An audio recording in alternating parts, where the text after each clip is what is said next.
биздин Оразайым Нарматова деген кызыбыз айтып чыкты. Эл колдоп атат деп биздин Садыр Жапаров дагы ушул мыйзамдарды бузуп ардекеге кетип атат. Ал бала байкап калып, келип мени түртүп, колумдан телефонду жулуп алайын дегенде телефон жерге түшүп кетип. Айза адам, жөнөкөй мусулман адам, жөнөкөй адам, жин энени ура.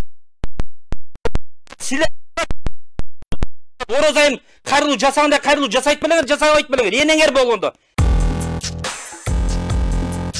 Учурда Кыргызстанда жана Москвада ушул президенттик шайлоого талапкерлер өзүнүн мыйзам УШК талап кылган 30 000 колду жыйнап жатат. Ошондой эле биз дагы Москвада ушу Адахан Кимсанбаевдин тарапташтары ар бир метролордо кол топтоп жүрөбүз.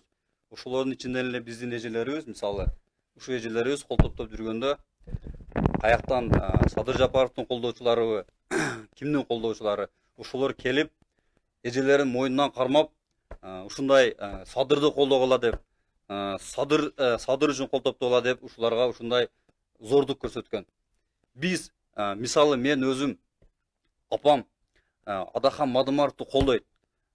Адахан Мадымаровду колдоп, бул дагы эртең кол топтоого чыга турган болсо, апам кол топтоого чыга турган болсо, ушинтип келип апама бирөө зордук көрсөтө турган болсо, мен мыйзамына да карабайм, башкасына карабайм. Апамдын өзүмдүн карындашым үчүн бардык нерсеге даярмын. Ошол нерсени биздин кыргыздын балдары ушундай нерсе кылганын айтып чыккан жок. Ошо айтып чыкканды бир гана биздин Оразайым Нарматова деген кызыбыз айтып чыкты. Ошону биздин Facebook'та отурган телефон батыры дейбизби, башка дейбизби, ошолор 3 күнүн ичинде жооп бергиле, айткан сөзүңө деп атасыңар. Биздин Кыргызстанда өзү азыркы учурда мыйзам барбы? Мыйзам иштеп атабы? Азыр биздин 120 депутатыбыз дагы мындай айтканда легитимсиз отурат. 28 октябрда булардын мөөнөтү бүткөн. Азыркы учурда эл колдоп атат деп биздин Садыр Жапаров дагы ушул мыйзамдарды бузуп ардекеге кетип атат. Ошон үчүн урматтуу Садыр Нуркожоевич, мен сизге кайрыларым, сиздин фейктериңизби, зектериңиз дейбизби билбейбиз. Ушуларга өзүңүз кайрылып айтып коесузбу, кандай дейсиз, мен билбеймин. Ошон үчүн биз мындай кете турган болсок, мындай айтканда граждандык согуш чыгып кетиши мүмкүн. Урматтуу Садыр Жапаровдун колдоочулары, бардыгыбыз кыргыз эли, кыргыз мамлекетте өнүгүүбүз үчүн биз мыйзамды сакташыбыз керек. Ушинтип биз энелерибизди, ушундай карындаштарыбызды ушуларга жаман сөздөр тийгизип, өзүбүз акарат кыла турган болсок, эртең кошуна мамлекетинин эркектери дагы ушул кыргыздын эркектери аялдарды колдобойт экен, көтөрбөйт экен, поддержка кылбайт экен деп алар дагы атака кылышы мүмкүн. Ошон үчүн туугандар, биз бир тарапкердин, бир лидердин фанаты болбой, биз мамлекеттин өнүгүүсү үчүн ойлонушубуз керек. Рахмат.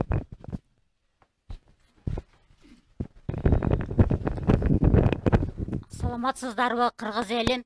Мен Садыр Жапаровго жана анын кечеги Оразайымга айткан 3 күн убакыт берген талапкериге кайрылгым келип жатат. Бул Оразайым мага болушуп, мага окшогон апасы өтөп, эне мээримине зар болгондуктан мени эне ордундай көрүп, мага болушуп, ошол сөздү айтты. Сен аныгыны билип, анан ошол 3 күн срок койдуңбу? Ошону мен сенден сурагым келип жатат. Мен метронун алдына кол топтоого чыкканмын, Адахан Мадымаровдун колдоочусу болом. Ошол жерде Садыр Жапаровдун колдоочулары бар экен, алар документ жасайбыз дешип турушкан экен. Мен барганда сурады, эже документке келдиңизби деп. Жок, мен Адахан Мадымаровго ушундай мыйзам жолунда ар бир талапкер 30 000ден кол топтош керек деген мыйзам жолундагы ишке мен бланкага кол топтоп жүргөнмүн. Мен айтканмын, Адахан Мадымаровго кол топтоп жүрөмүн десем, кийин көп сөздөрдү айтышты, жок жерден бизге жала жапты, булар акча алган, акчага иштеп жатат деп. Садыр Жапаровду жамандап жатат деп видеодан тарткан. Анан бул жерден кеткиле деп бизди кууп жаткан. Анан мен айтканмын, бул жер Бардозго бирдей жер, силерди менчиңер эмес деп. Кийин ал бала алыстан да мага кыйкырган, кеткиле бул жерден деп. Анда дагы мен айтканмын, кийин жаныма келип жок эле сөздү айтты. Сен эмне тууп койгон жериң деп айттыңбы деди. Мен жок, андай дегеним жок. Бул жер Бардозго бирдей. Биз мыйзам жолунда иш кылып жатабыз десем, ал кетти. Кийин жанымда бир эже бар эле. Ал эже менен сүйлөшүп калган. Мен алыстан анан видеого тартып жатканымда ал бала байкап калып, келип мени түртүп, колумдан телефонду жулуп алайын дегенде телефон жерге түшүп кетип, бети талкаланган. Мен ал телефонду 16 миңге алганмын. 16 миң силерге тыйындай болсо мага чоң эле акча. Анан жүр посольствого барабыз деп, ал өзү ээрчитти. Майли барсак барабыз, сен мага кол көтөргөнүң үчүн жооп бересиң деп.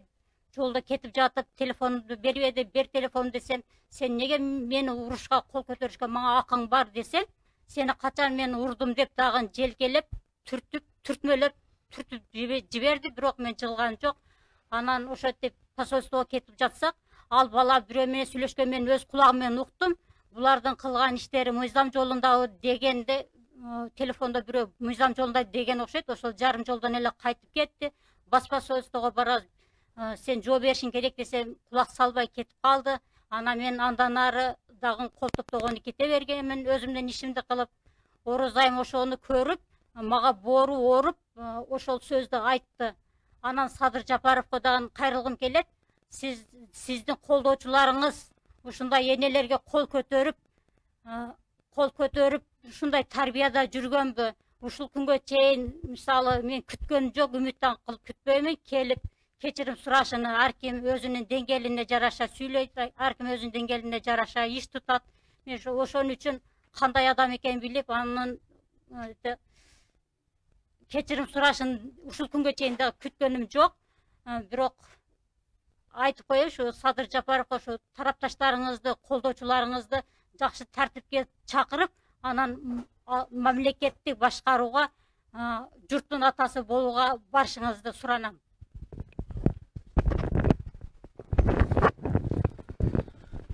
Ассаламу алейкум, кыргыз элим.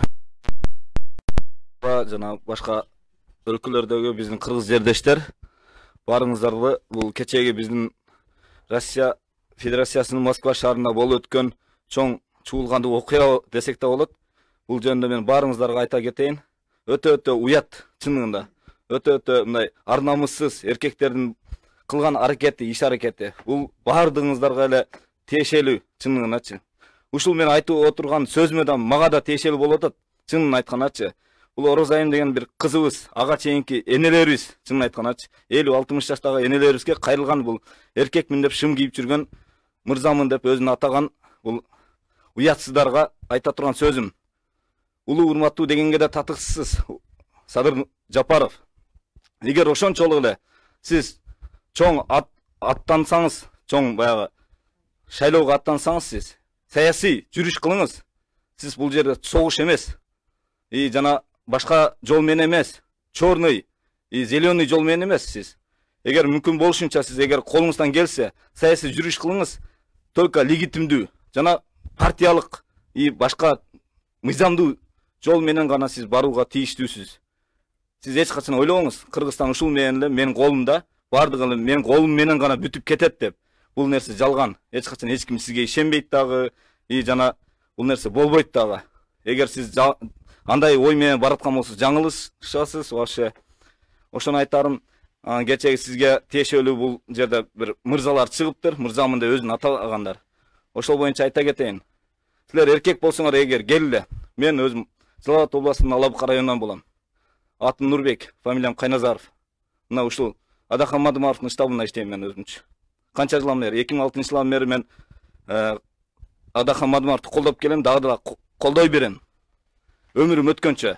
Себеби бул Адахан Мадымаров ким бул? Эгер билсеңер, силердин садырыңарга окшогон кече түрмөдөн чыгып же кече түрмөгө кирип бүгүн түрмөдөн чыккан адам эмес. Бул ушул убакка чейинки саясий жүрүштүн кандай барыш керек, саясий жүрүш жана кыргыз эли кайсыл убакка кандай кылып кадам коюш керек деген нерсе тарыхты изилдеген адам бул. Адахан Мадымаров ошол. тарыхын жазала турган адам. Бизге тарых жаза турган адам керек. Кече түрмөдөн чыгып, мен бүгүн конституцияны окуп чыктым деген адам керек эмес бизгечи. Негизин айткандачы. Ушул нерсени мен айтарым. Ар бир нерседе ар бирибиз ойлонуп деле көрсөк болот. Садыр Жапаров, Камчик Кыдыршаевич баарыңарга айта турган нерсе бул нерсечи. Силер эркекмин деген бир шым кийген байгыларыңарды чыгарып атасыңар, фейктериңердичи. Фейк болобу, чорный болобу, зеленый болобу бардыңарга айтарым. Эгер ушунчалык эле кыйын болсоңор келиле. Мына мен баарыңарды күтөм ушул жерденчи. Ошол баарыңар анчалык эле аялдарга азылып, анан ороз айым деп атасыңар, аялдарга азылып, метронун алдына чыгып атасыңар. Метронун алдына аялдарга кол салып, башка алыпчы. Ошондой нерсеңерди токтоткула. Ушунчалык эле кыйын болсоңор, эрден болсоңор ушул жакка келгиле, сүйлөшөбүз, эркекче эле. Баарыңарды күтөм. Ошол. Ассаламу алейкум, урматтуу мекендештер. Мен бүгүнкү бул жерде чогулуп отурганыбызда өзүмдү аябай уят карып отурам. Биринчиден. Себеп деген бул жакшылыктын негизинен чогулганыбыз, чет өлкөдө жүргөндө бул башкаларга да үлгү болмок. Тилекке каршы биз андай боло албай атабыз. Бул абдан өкүнүчтүү маселе бул. Эми бул жерден мен айткым келген нерсе, мындан 3 күн мурун бул эжекебиз Анарбаева Нурила эжекебиз бул жерден кол топтоп жүргөн. Кол топтоп баарыбызга белгилүү болгондой, Борборлук шайлоо комиссиясына ар бир талапкердин колдоочулары тарабынан 30 000 кол топтолуш керек. Бул эжекебиз кол топтоп жүргөндө ошол кол топтоо мыйзамдуубу же мыйзамдуу эмеспи деп Садыр Жапаровдун колдоочусумун деп бир кыргыз жаранынан суроо берилген. Бул суроону эмнеге берип атат? Өзү да түшүнбөйт, ал мыйзамдуубу, мыйзамдуу эмеспи. Ошол себептен берип атат. Биринчи сураган бул мыйзамдуубу же мыйзамдуу эмеспи? Биз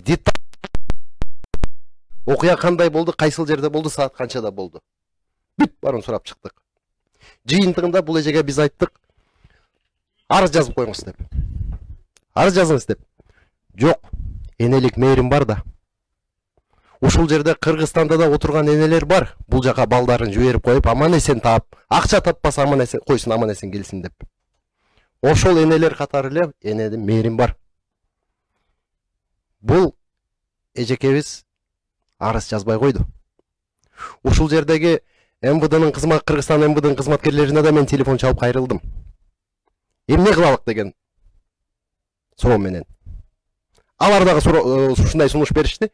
Мыйзам талабына ылайык арыз жазып койгула, детально бүт барын карап чыксын. Эгер бунун укугу тебеленген болсо, же буга бир ушемление болгон болсо, камалсын деди. Местный полиция карап чыгат, барын видео форматтарын карап чыгышат да камап салат. Ошондой болду сунуш. Бирок бул эже энелик мээрими менен каматыксы келген жок. Бир жолу айттык, 2 жолу айттык, 3-үчү жолу жок, каматпайм деп койду. Всё. Эми бул эженин ошондой окуясы болгондон кийин видео эфирлерге, түз кайрылууларга чыкты балдар. Бул эме кылып, аяр мамиле жасап, колдоо көрсөтүп. Эми арадан 24 саат өтпөй, азыр техника өнүккөн заман экен, арадан 24 саат өтпөй дагы бул эжени ошондой эле ороз айымды каралап чыгып атышат.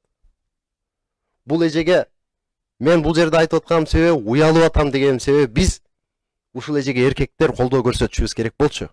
Ошол эле Садыр Жапаровдун колдоочулары жана башка бул жакта эч кимди колдобойм дегендер дагы.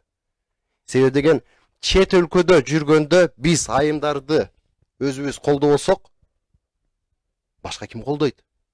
Ким коргойт? Биз өзүбүз коргобосок, башка ким коргойт? Энелерди, карындаштарыбызды.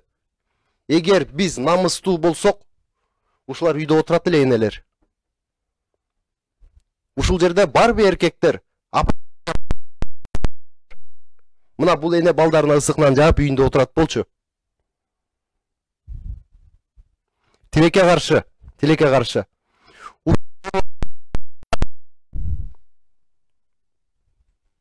эркектердин намыссыздыгынан. Моюнга алыш керек. Моюнга алыш керек буну. Эгер эркектерибиз намыстуу болсо, прямой эфирге чыгып алып, кыздарды сотко берем дебейт. Мен Ысык көлдөн айылдан болом. Орман хандагы Балбайды зынданга салган экен. Тарыхта. Макул ал тарых. Биз ата-бабаларын жолун жолдойлук, макул дейлик. Ал эркектин эркекке кылган ошондой кыянаттыгы. Бирок азыркы эркектер аялдарды сотко берип каматам дегени бул өттө бул намыс, уят нерсе. Уят нерсе. Ошол бала, биз аны дагы билдик. Оразайым Нарматованы сотко берем деп атат. Зектер деп атасың деп. Ал бала өзү мигрант экен. Биз бул жерде Россияда жүрсөк, Москвада жүрсөк, ал Кореяда жүрөт экен. Кореяда көргөнбүз, ал жакта да кыргыз айымдар бар.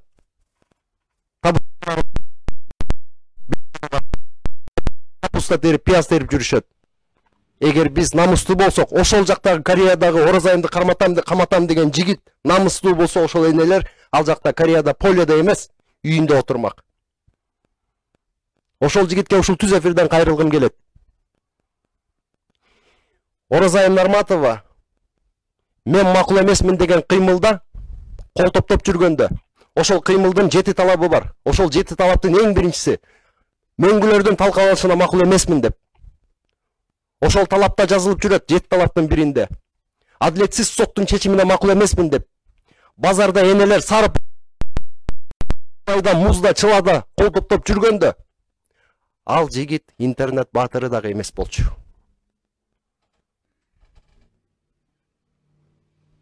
Ошол жигит кайдыгер болчу. Бүгүн чыгып алып каматам дейт. Жок, бул энелер, ушул Оразайым адилетсиз түрмөдө отурган Садыр Нуркожоевичти соттун адилетсиз чечимдери менен бизнестин жана криминалдын саясатка аралашуусуна макул эмесмин деп чыгышкан, кол топтошкон. Ошондо кайда болчу Садыр Нуркожоевичтин колдоочулары? Президенттик шайлоонун жыйынтыгына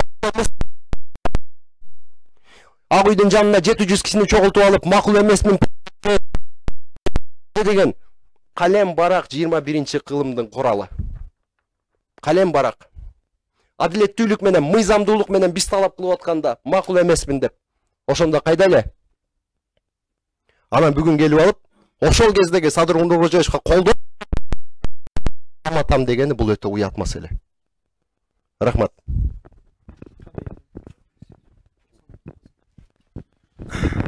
Assalamu alaikum. Урматтуу кыргыз жери, урматтуу кыргыз журтум, урматтуу ата журт атуулдары. Биз бул жерге жалпы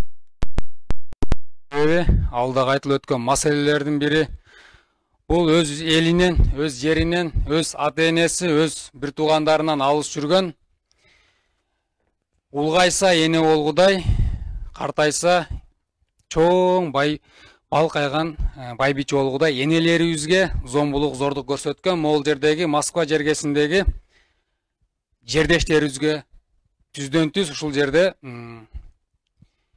прямой эфир аркылуу кайрылууну чечтик.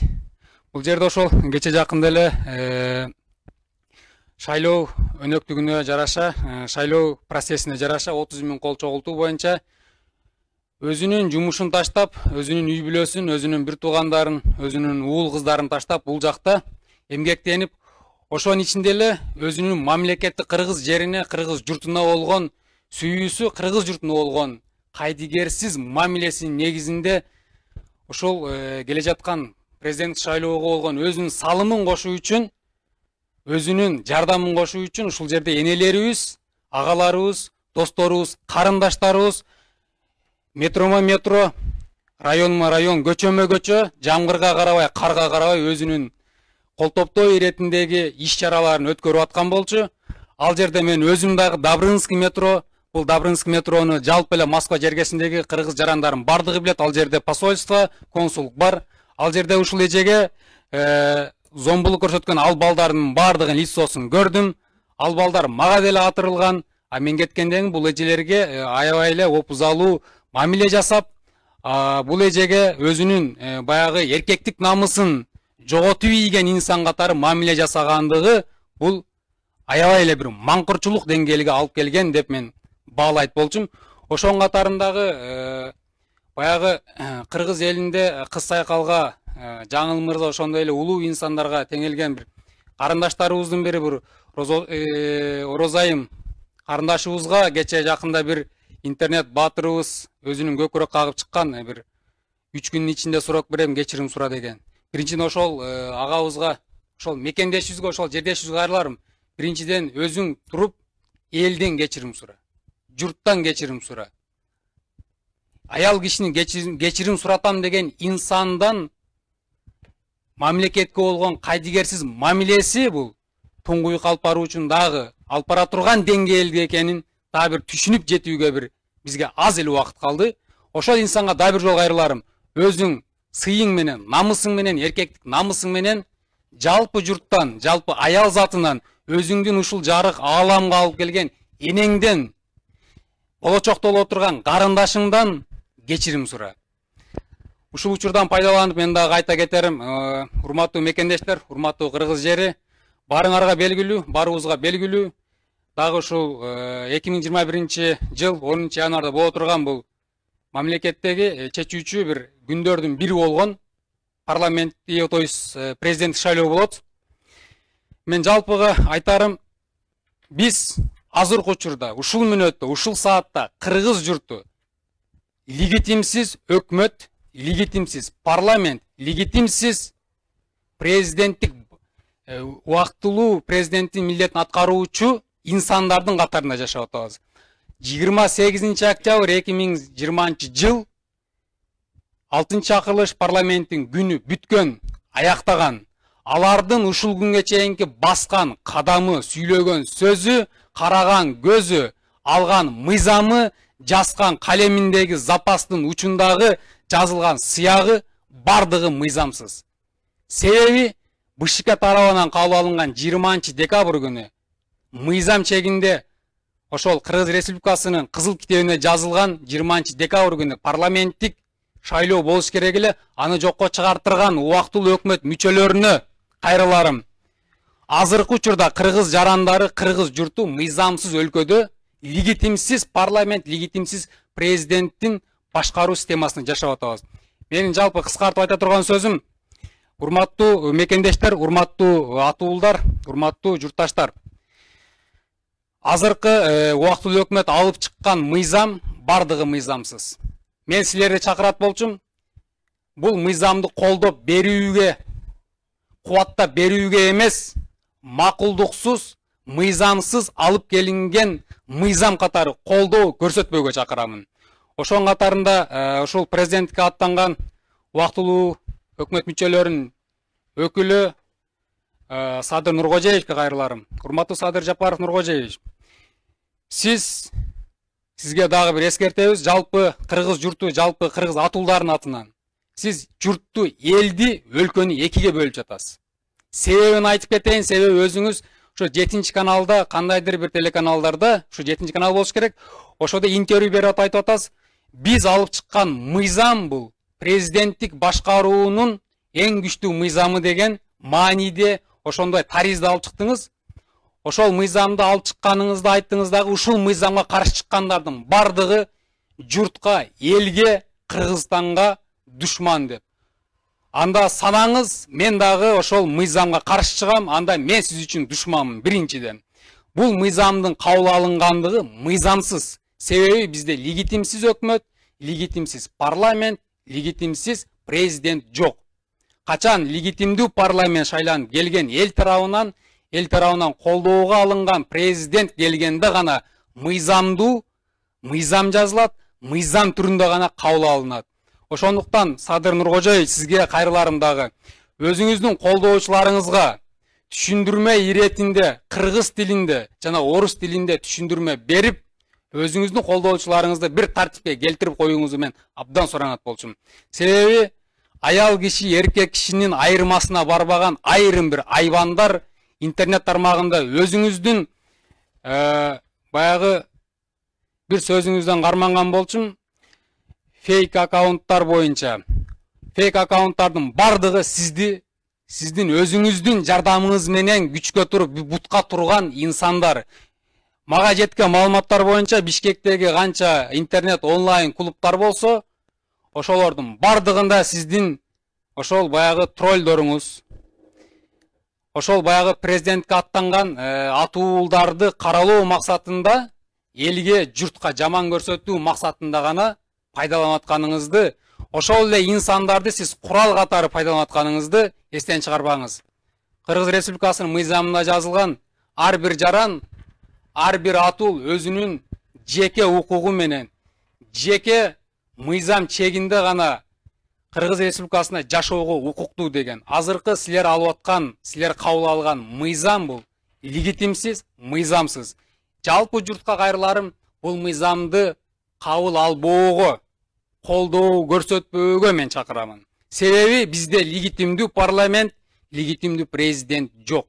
Качан гана легитимдүү президент келгенде, легитимдүү парламент келгенде гана биз чыныгы Кыргызстандагы жанагы айткандай президенттик шайлоо өткөндөн кийин конституциялык реформа өткөрүүгө биз укуктуубуз. Азыркы болуп жаткан саясий окуулардын бардыгы мыйзамсыз. Рахмат. Урматтуу кыргызстандык туугандар, боордоштор, мен дагы кыскача айта кетейин. Биз да ошо кол топтоп жүргөн кезде бул эжелерге зордук зомбулук кылып, буларды колунан телефон алып талкалап, жыгжыңдатып, түртүп, бирөөсүн жаакка чаап ийе турган болуп, ушундай бир зөөкүрлүк ишти кылган балдар. Жана биз кол топтоп жүргөн күнү дагы бизге келип алып, колубузга бланканы жулак ачып, силерди садыр түбүңөргө жетет. Түрмөдөгүлөр чыкты. Ошолор өздөрү айтты, зектер чыкты. Силерди союп кетет деп. Анан ушул жигиттер эмне үчүн бизден кечирим сурабай кайра Орозайымдан кечирим сурасын дешет. Уялышпайбы? Алар билди, ошо 30 000 кол топто мыйзамда бар экенин билишти. Туура эмес иш кылгандарын билгенден кийин эмне үчүн бизден кечирим сурабайт? Ушу биздин таламыбызды талашып сүйлөп чыккан ушу чычкандай Орозайым кызга кайра уялбай келип кечирим сурагыла деп атасыңар. Орозайым ушу энелердин таламын колдоп сүйлөп чыкты. Керек болсо силер кечирим сурашыңар керек. Силердин кылганыңар Аллахтын алдында да туура эмес. Силердин энелериңер бар. Силердин энелериңерди бирөө ошентип жыгжыңдатып, мыйзам жолунда иш кылып аткан болсо, түртүп, сөгүп, сөздөсө кандай болосуңар? Силер кечирим сурашыңар керек болсо. Бул балдар эмне үчүн 3 күндүк срок берет? 3 күн срок берсин, чимкириктерге суроо берсин. 3 күндө кеп келе деп. Уаңар мүнөтүңөр бүттү деп. 3 күн срок берсин, райым миллионерге. Тök міне қағазынан ақчаны деп. Уялбастан чычкандай кызга 3 күн срок берип атасыңар. Эмне кылганына суроо эме берип атасыңар, кечирим сураттырып атасыңар. Зектеп канча деген адамдар айтып атат. Бардыгын соттойсуңарбы? Бардыгы алыңар жетеби? Барды кыргыздар соттогулу? Элдин баары айтып атат, зектердин заманы башталды деп. Токтоткула ушундай зомбулук көрсөткөнүңөрдү, ушундай зөөкүрлүгүңөрдү. Кыргыздын уулдары да силердей болобу?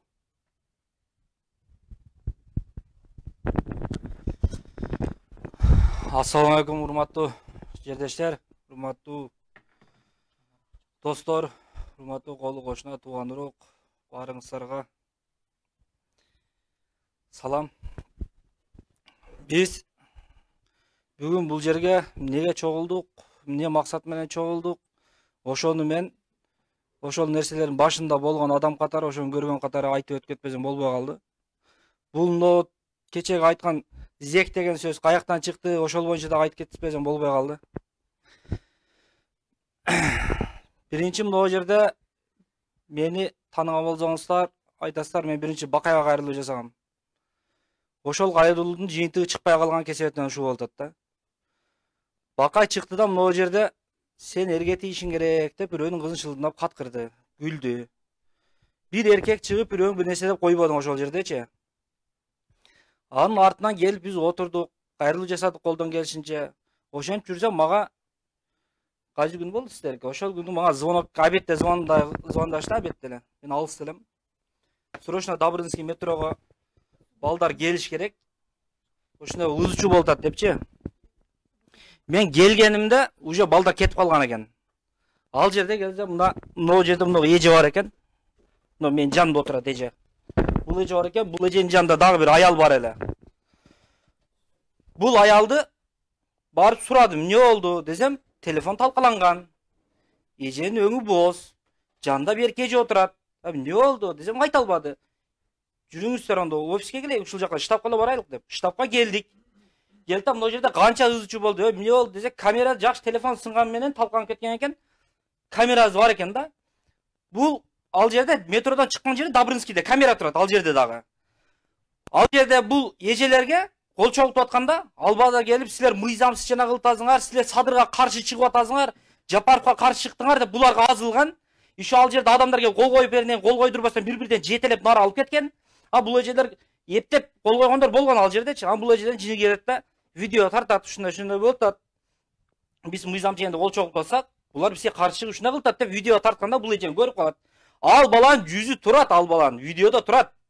Ал бала келип туруп эжеге азылган, мындай кылып туруп. Азылганда эже качкан, телефонго тийген, эже но жерине тийген, эже чөкөлөп кеткен.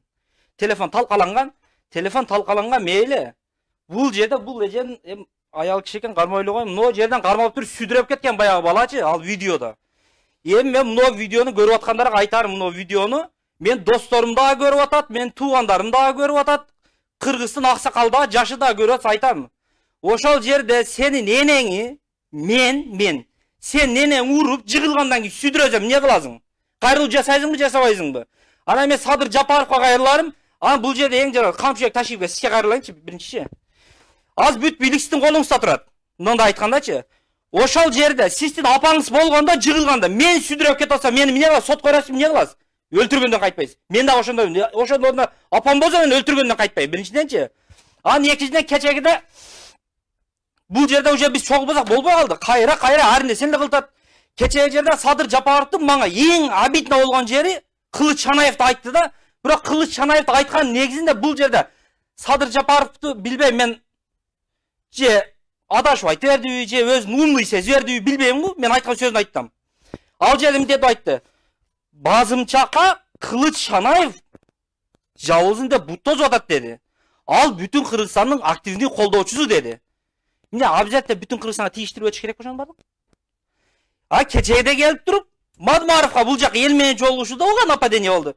Эми болбой калды эле. Орозайым Норматова чыгыптыр. Кече бирөө чыгыптыр, 3 күн срок. Сен срок койгонда кимсиң сен? Срок коесуңбу? Ошол жердеги баягы энени сүдүрө урган балага кой. Сен 3 күн ичинде келип кечирим сура деп. Карындашым Кыргыздын кызын сен эргети деп шылдыңдадың деп туруп ошого кой срогуңу. Биринчи келип туруп. А мына жерде мен Садыр Жапаровга дагы бийликте отурушкан. Камчыбек Ташиевге дагы кайрылам. Если эл тополоң болуп, көтөрүлүп, эки жак болуп кырылыш атаган болсо, биринчи кезекте быйылбы, эмики жылы каалабайсыздарбы? Чыгып келип мына жерге элди экиге бөлүнүп атасыз мына жерде. Шайлоо таптаза өткүзүп кой шайлоодо. Биз шайлоого өзүбүздүн укугубуз менен барабыз, шайлайбыз, кетебиз. Ал эмне барып туруп ал жерде балдан бирөөнү урат беле. А кече жерде биз кече балага кайрылуу жасадым, чыкпай калды. Анан ошол мына элден урган бала кече эфирде отурган экен. Айттым, мени кошкун, экөөбүз сүйлөшөйлү дедим. Биз урушпайбыз, талашпайбыз, жөн эле сүйлөшөйлү. Жазып аттым, кошпойт. Эгер Орозайымды биринчи сотко деп баягы бирөө берипти, ким берем деди айткандай. Бере атаңыз мен биринчи айтам, бул уруш эмненин негизине чыккан? Биринчи Бакайды берсин. Экинчи баягы энелерди урган, баягы баланы берсин. Анан үчүнчү Орозайымды берсин, биз ушул апартты жытлап алып беребиз ошол жерге. Биринчи ошолар берсин биринчи. Кайсы адам, жөнөкөй мусулман адам. Жөнөкөй адам, ким энени урат? Силер Орозайым кайрылуу жасаганда кайрылуу жасайт белеңер, жасабайт белеңер. Энеңер болгондо жасабайт элеңер, уруп өлтүрөт элеңер. Керек болсочу. Жасабайт элеңер, уруп өлтүрөт элеңер силер. Мен дагы ошондой уруп өлтүрөт элем ошончу. Ошондо бул жерде кайрылуу болгон. Эми 3 күн сурак бердим. Сурак бересиң, ошо ургандарга сурак бер. Сурак бересиң, 120 отурат ана жерде кетпей эле ошол боюнча. Ошолорго сурак бер, мынча күн ичинде кетип кал деп. Сурак бере турган болсоң. А кел ал 3 күн ичинде сурак берем. Кечирим сура, эч ким кечирим сурабайт сен. Кечирим сурат атасың сен. Сен суратасың, 120 кечирим сурат. Чөкөлө. Анан алып кел. Болбойт. Мурунку мыйзам дагы болот. Муну дагы элге тандоо коюп атат. президентті таңдайсыңар же депутаттық таңдайсыңар деп. Ел бүтүк президентті таңдайм деп айтат. Ал таңдауда эмес. Көрдүңөр биринчи. Булар болгон президент деген сөз менен эле элди ичинде эч кимди оккан жок. Ичинде толгон токой жатат. Садыр Жапаров президент болот эмеш, муну айтым боюнчачы, өзүн 16 жылга, биринчisi 6 жыл кийинкиси 5 жылдан 16 жылга шайлана деген. Бүт министри бүтүгүн Садыр Жапаров аткен өкмөт эч нерсе койбойт деген депутаты.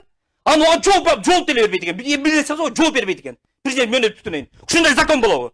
Кечээ Текебаев закон айтат. Ол жерде бирок депутат урдаза, депутат жезе алып барып камаганы мыйзам. Өстөр мыйзам күнөөлүү бем ошол жерде. Китеп эч кандай күнөө жок мындай айтканда. Ал мыйзам кичине жана жерлери бар, бирок сразу алмаштырып, оны алмаштырыш керек. 7-шақырышын депутаттар келет. Кечегиде элдин олага ишенбейсе, бүтүн тындарга кууп жүрдү ар жакта. Кайра ушулар жазабы мыйзамды. Бир шайлоо талап, мен шайлоончу кандай сөзүн өткүзө бергиле. Биз могу жерде аракетибизди кылабыз. Же элчиң. Бир нерсени бүтүрө албайсың могу жерде. Бүт кашасы чыгып атат. Могу жерге энелер казылып. Токто. Мен ушул эженин озуна чыккан жок. Ушул эжен ушул жерге келип туруп айтты ошо күнү. Бул эже айтты. Мен Кудайга салдым onu dedi. Kudayga saldım, jaspayım dedi. Çıkıp alıp 3 gün sürot, ben 3 gün içinde arız yazam deydi. Yine keldekçi yeniden bana gereği yok dedi oşun dezince. Kudayga saldım oşun dedi. Sana bir çak yük var, alt bir giy olacağını.